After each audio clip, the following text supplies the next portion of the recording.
Stop scrolling for a second, because what happened at the US Open in New York should not have been possible. Walk into the Billie Jean King National Tennis Center and you expect the usual Grand Slam scene. Polite clapping, vendors shouting, music playing between points, thousands of fans quietly enjoying world-class tennis. That is the picture in your head.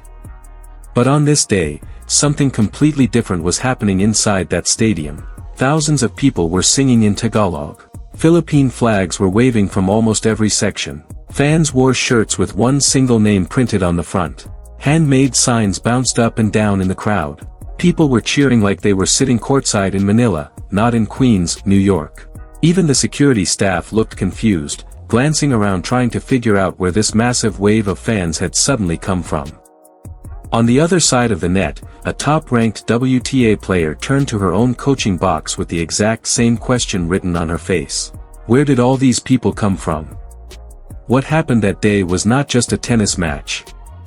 It was the birth of something new in sports. A young Filipina walked onto one of the biggest courts on the planet and somehow made it feel like home. To understand how this moment happened, you need to understand what tennis usually looks like on the world stage. For well over 100 years, this sport has belonged to a small group of powerful nations. Countries with huge academies, deep funding, and generations of players who grew up on clay and grass courts before they could even walk properly.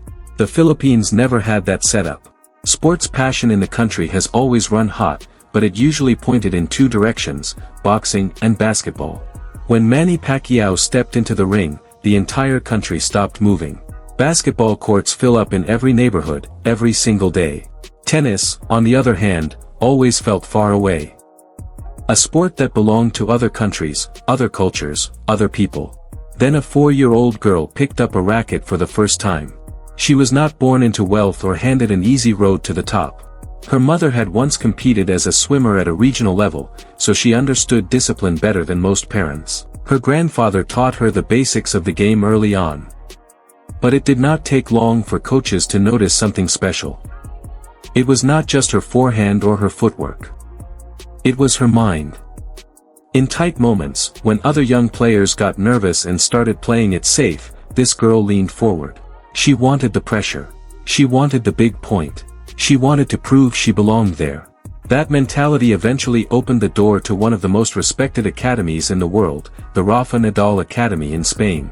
And that single decision changed everything. Picture being a teenager and leaving your entire life behind.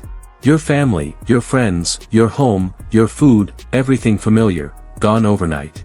In its place, thousands of miles of distance and a dream almost nobody believed in. Life at the academy was brutal. Endless hours on court. Punishing fitness sessions. Constant travel. Coaches who demanded perfection every single day and never settled for less. There were lonely nights. There was homesickness that never fully went away. But she kept pushing forward anyway. This was never only about winning trophies for her. Every time she stepped onto a court with the Philippine flag stitched over her heart, she knew kids back home were watching. She was showing an entire generation that they belonged in these places too. That belief turned into history in 2022, right there in New York, when she became the first Filipino player ever to win a junior Grand Slam singles title at the US Open. The tennis world suddenly had a name to remember. Headlines followed. Analysts started talking about her potential. Back home, people celebrated something that had never happened before. But not everyone was convinced. Critics were quick to point out that junior success rarely guarantees anything on the professional tour. The WTA is a different universe entirely. Faster opponents, stronger serves, years of professional experience. A junior champion can turn into just another rookie overnight, thrown into matches against women who have spent a decade sharpening every part of their game. And that reality hit hard. There were rough losses, early exits, brutal travel schedules, matches where victory was right there and somehow slipped away. Moments where her confidence could have easily cracked. A lot of young players break during this stage. They panic, change their style completely, or get swallowed by the pressure of the professional grind. She chose a different route. Instead of throwing away everything that made her who she was, she doubled down.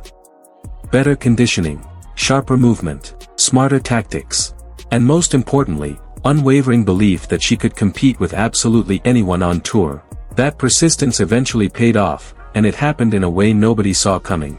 The location was the Mubadala DC Open in Washington. Days of heavy rain had thrown off the schedule, pushing matches into an odd Monday afternoon slot. Normally that means a quiet stadium, because most fans are stuck at work. Organizers were bracing for a half-empty venue. Instead, something wild happened at the gates. Filipino families started pouring in by the hundreds. Entire groups dressed in red, white, and blue. Flags everywhere you looked. Fans had traveled from neighboring states, organized in group chats, bought blocks of tickets together, and turned a random weekday match into something that felt like a national holiday. Her opponent that day was American star Jessica Pegula, one of the top names in women's tennis.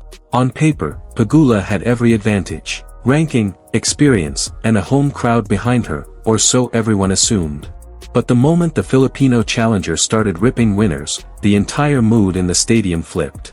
Every aggressive shot brought a wall of noise from the stands. Pegula grabbed the first set, but there was no quit in her opponent. She adjusted her position on court, attacked earlier, moved with more confidence, and slowly clawed her way back into the match. The crowd noise seemed to lift her with every single point. She fought back and completed a stunning comeback win.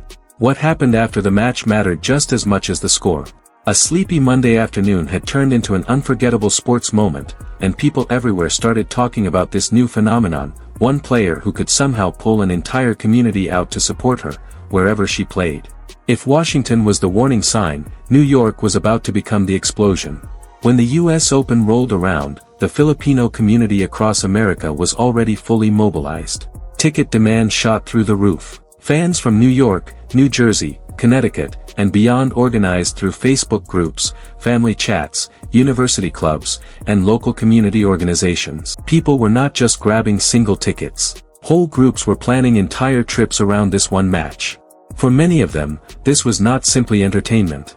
It was a chance to witness history and stand behind someone representing a country that rarely gets a seat at tennis' biggest table. On match day, the energy around the stadium felt different from the moment fans started arriving. Philippine flags everywhere. Homemade posters, custom shirts, chants building block by block as people made their way inside. And then she walked onto the court, and the entire place changed instantly. Every point she won, the stands exploded. Every clean forehand winner, the noise got louder. This was not a crowd simply watching a match anymore. They had become part of it. In professional tennis, players are used to long stretches of near silence. Umpires constantly remind fans to stay quiet during serves because even the smallest distraction can throw off a player's rhythm. But this atmosphere broke every normal rule. Thousands of fans were emotionally locked into every single rally. Flags waved through the whole match. Belief in the stands seemed to grow stronger every time things got tough.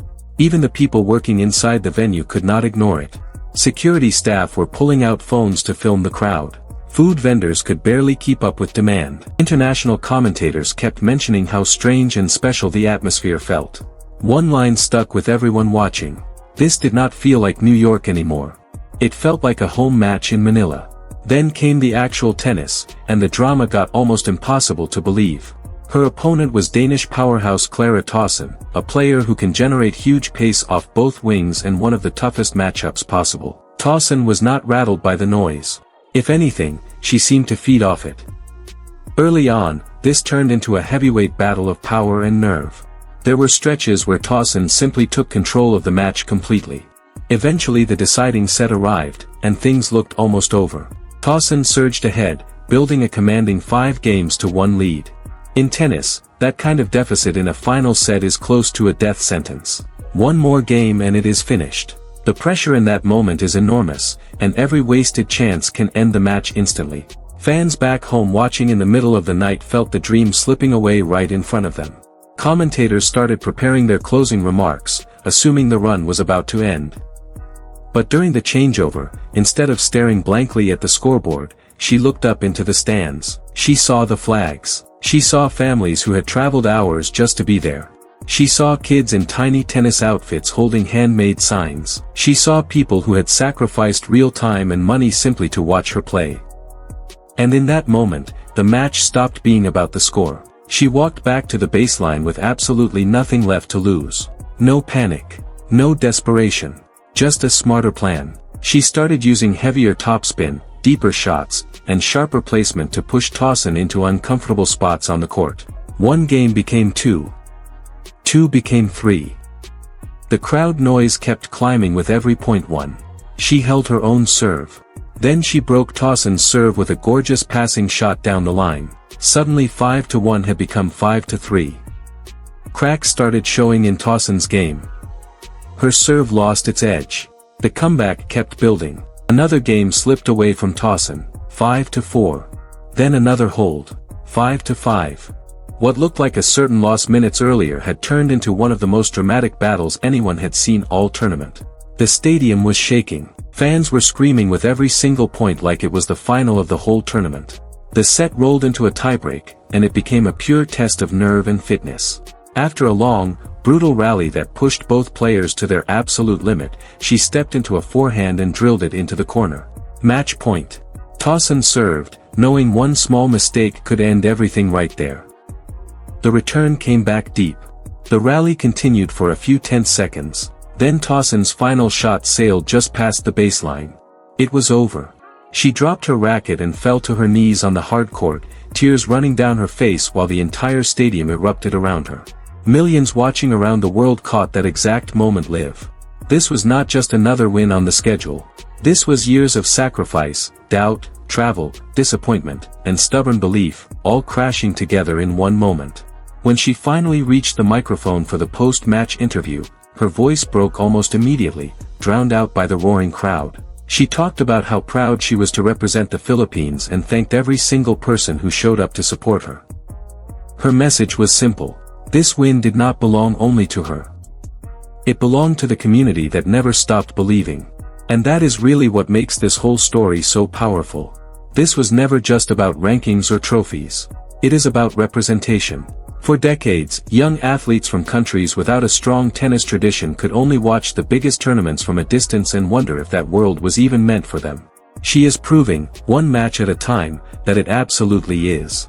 Her journey, from a little girl with a racket in the Philippines to a genuine contender on the biggest stages in the sport, has connected professional tennis to an entire generation of Filipino fans across the world. Every flag in every stand tells the exact same story. People see themselves in her. They see the sacrifices immigrant families make every single day. They see young athletes who finally have proof that the impossible is not actually impossible. That is exactly why the atmosphere around her keeps getting bigger every time she plays. She never walks onto that court alone. She carries the hopes of an entire nation with her, the pride of a global community, and the belief of thousands of young players who finally have someone who looks like them to look up to. New York did not just watch a tennis match that day. New York watched a community step onto one of the biggest stages in world sport and announce that they had arrived. The flags, the chants, the tears, and that unbelievable comeback all became part of a story people will be talking about for years. Because sometimes the biggest wins in sports are not measured by the final score. They are measured by how many people suddenly start believing they can dream bigger than they ever thought possible. That is the real story here, and it is still being written. If this story gave you chills, drop a comment and let me know your favorite moment, and stick around because there is a lot more of this incredible journey still to come.